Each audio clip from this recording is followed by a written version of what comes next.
आपको क्या लगता है कि आप अपने हर काम होश में करते हैं? जाहिर है सभी का यही जवाब होगा कि हाँ, हम अपने हर काम होश में करते हैं। लेकिन होश में आना या जागना बहुत बड़ी घटना होती है।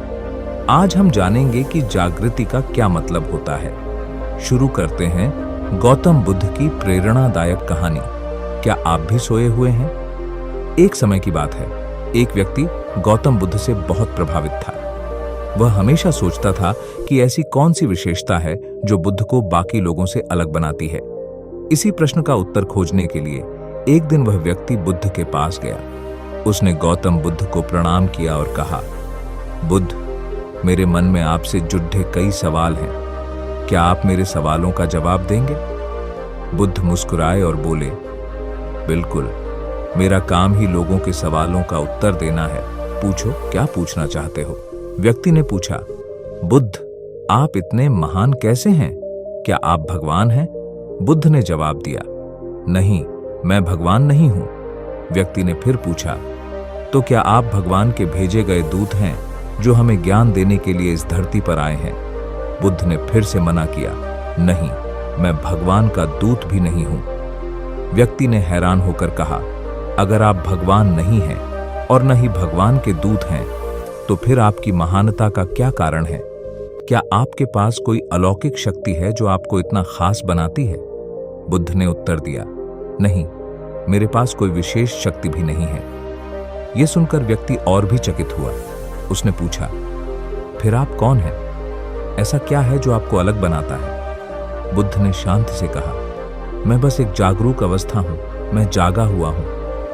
व्यक्ति ने हैरानी से कहा, लेकिन जगे हुए तो हम सब हैं। मैं भी जगा हुआ हूं, तभी आपसे सवाल कर पा रहा हूं। बुद्ध ने मुस्कुराते हुए कहा, सच्ची जागृति एक बहुत बड़ी घटना होती है।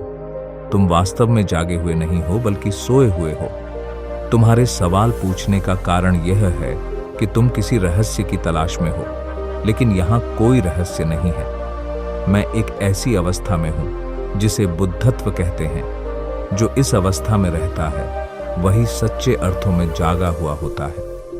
बुद्ध ने आगे समझाया, जो व्यक्ति वर्तमान क्षण में पूरी तरह से जीता है, जिसे बीते हुए कल या आने वाले कल की चिंता नहीं होती, जो मौन और शून्य से भरा हुआ होता है, वही वास्तव में जागा हुआ होता है। बुद्ध की ये बातें सुनकर व्यक्ति बहुत प्रभावित हुआ।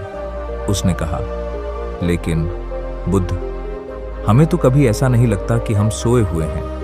हमें तो यही लगता है कि हम देख रहे हैं, सुन रहे हैं, अपने सभी काम कर रहे हैं। फिर हम कैसे सोए हुए हो सकते हैं? बुद्ध ने उत्तर दिया, यही तो सबसे बड़ा भ्रम है। लोगों को कभी यह एहसास नहीं होता कि वे सोए हुए हैं। वे यह नहीं देख पाते कि उनकी सभी गतिविधियां एक निर्धारित व्यवस्था के अनुसार हो रही हैं। उस व्यवस्था के बाहर उनका कोई अस्तित्व नहीं है। व्यक्ति ने बुद्ध के चरणों में झुककर प्रणाम किया और बोला, धन्यवाद बुद्ध, आपने मुझे सच्चाई का दर्शन करा दिया।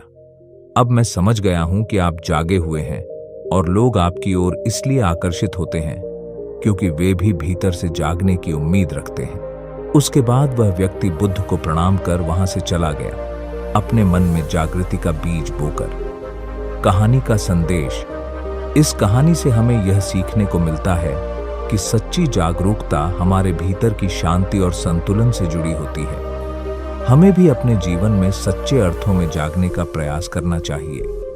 जागरूक व्यक्ति ही अच्छे और बुरे का सही निर्णय ले सकता है और अपने जीवन के दुखों को कम कर सकता है। जागृति के इस मार्ग पर चलने से ही हमें वास्तविक सुख और शांति मिल सकती है।